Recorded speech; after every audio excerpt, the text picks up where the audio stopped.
Во обраќањето пред европратениците, фон дер Лајен истакна дека серијата инциденти од дронови над воени бази до упади во воздушниот простор не се случајност, туку дел од координирана стратегија за дестабилизација на Европа.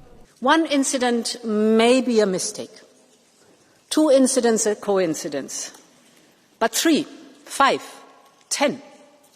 This is a deliberate and targeted grey zone campaign against Europe. And Europe must respond.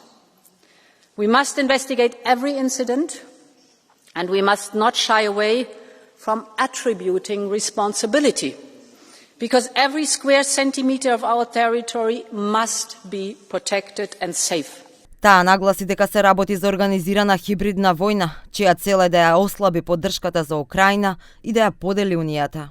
This is not random harassment. It is a coherent and escalating campaign to unsettle our citizens, test our resolve, divide our union, and weaken our support for Ukraine. And it is time to call it by its name. This is hybrid warfare.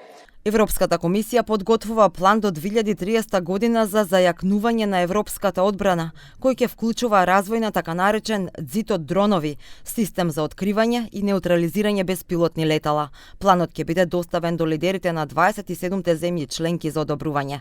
Според проценките, Русија би можела да биде подготвена за напад врз некоја европска земја во рок од 3 до 5 години. Фон дер Лајен заклучи дека Европа мора не само да реагира, туку и да одвраќа, затоа што секое колебање ја проширува сивата зона на нестабилност. The choice before us is very simple.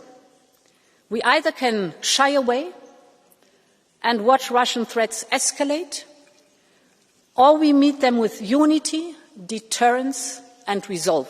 Во последните недели европските лидери, меѓу кои францускиот претседател Емануел Макрон, повикаа на поагресивен одговор, вклучително и соборување на дронови што ќе го нарушат европскиот воздушен простор.